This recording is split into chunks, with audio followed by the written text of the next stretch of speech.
Welcome to the Become a Writer Today podcast with Bryan Collins.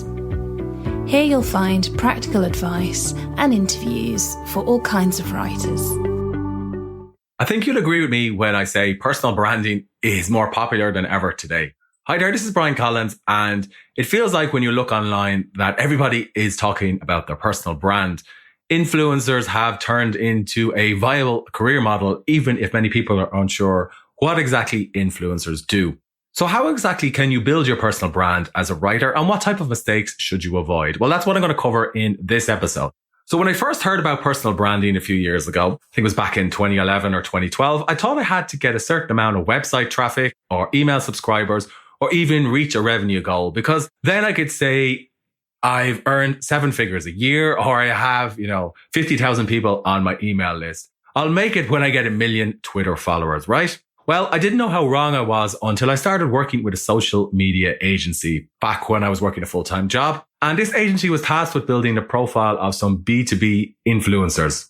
Now, as part of that job, I tracked the follower count of these influencers in a spreadsheet each week. Yeah, I do love a good spreadsheet. And I thought we were making real progress as the follower count increased.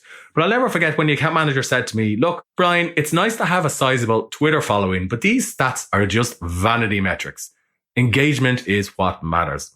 So I pressed him on what engagement meant, and he explained to me, will they comment on a video or article after watching it? And how many of these people are actually going to join that influencer's email list?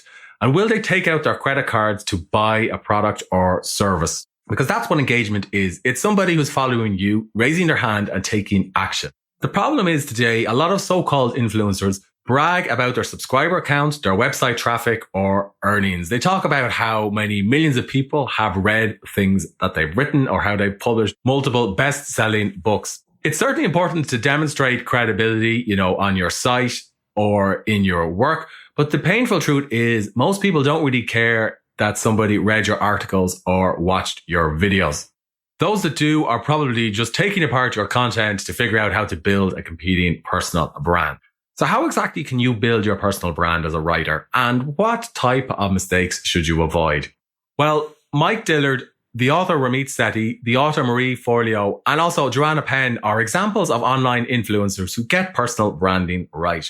Now, Mike Dillard isn't a traditional writer, so to speak, but I love what he does on his homepage, MikeDillard.com. He says, "I help entrepreneurs start and grow their business of their dreams."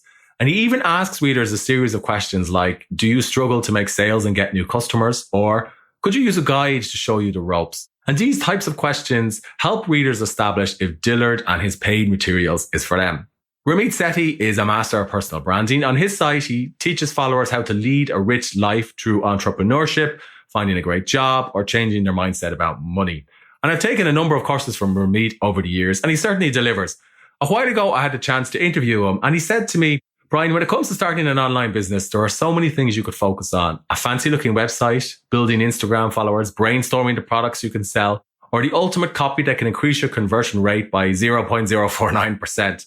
But all of those don't matter if nobody is willing to pay you for your skills." Marie Forleo is another example of somebody who gets personal branding right.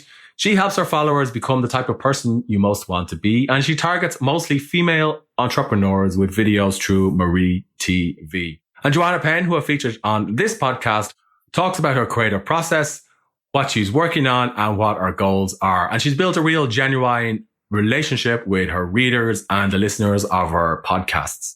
Now, when you're studying these influencers, these experts in personal branding, it can feel a little bit overwhelming. How exactly can you get personal branding right? Well, there's a simple strategy that I learned about when I was working as a marketeer that can help you. It's called the positioning statement. A positioning statement is simply a document that explains who you are, where your skills lie, and how you help others.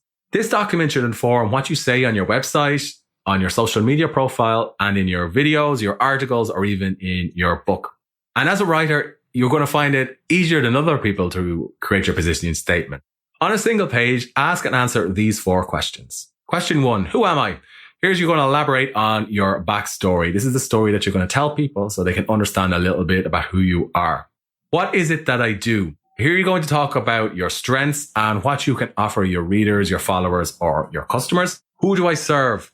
For this question, you need to figure out who exactly you're targeting with your books or with your writing. Because there's a big difference between somebody who likes to read Twilight and somebody who likes to read James Patterson. So you need to figure out, what age your ideal reader is, where they're based, types of books they enjoy, and so on. Finally, ask, what does my audience or readers hope, fear, dream, and aspire to become? This can be a difficult question to figure out. So if you can, you should interview some of your readers. You could survey them if you have an email list, or you could speak to them in person. If you haven't quite got an audience yet, just visit the sites they visit and study, the comments they leave on blog posts, in forums, on Reddit, and so on. I know these questions can be a bit difficult and overwhelming to ask and answer at first, but your document will evolve over time. Ultimately, your goal is to get to a single statement that says something like, I help X achieve Y.